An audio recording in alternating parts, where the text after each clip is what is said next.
সেটা ভালো আছি। আসলে কি টপিক নিয়ে কথা বলবো? কিন্তু টপিক হচ্ছে একটাই যে আপনাকে জীবনে বাঁচতে হলে এই ব্যাগ বুদ্ধি টাকা কামাইতে হবে। মনে করেন না যে এখানে যে টাকা নাই, অবশ্যই টাকা আছে, দেখাবো না, পরে দেখাবো। তবে জীবনের শেষ অবধি আপনাকে টাকা বস্তা ভরে কামা যেতে হবে, তাহলে আপনার জীবনের দাম আছে। যাই হোক, আর কিছু বলবো না। এই যে আমার সাথে আমার কামান আছে, দেখতে পারতেছে। তার জীবনে একটাই পৃথিবীতে বাঁচতে গেলে টাকার প্রয়োজন। পৃথিবীতে বাঁচতে গেলে টাকার প্রয়োজন, আর কিছু লাগবে না, শুধু টাকা। টাকা হইলে পৃথিবী কিনা যাব। টাকা হইলে আত্মীয় স্বজন, লোক অভাব হবে না, শুধু টাকা আর কিছু না। আমার চরিত্রটুকুই। সে কিন্তু খুব সুন্দর কথা বলছে।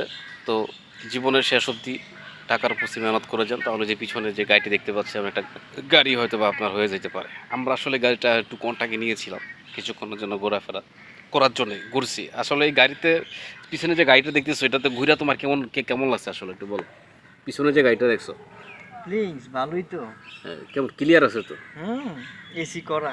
এসি করা। আমরা মাত্র 80 টাকা নিয়ে ভাড়া নিয়েছি, মানে 80 রিঙ্গিত নিয়ে আমরা এই তাম্বারটা পুরো ঘুরছি। চীনা বস ছিল, সে আমাদেরকে দিছে।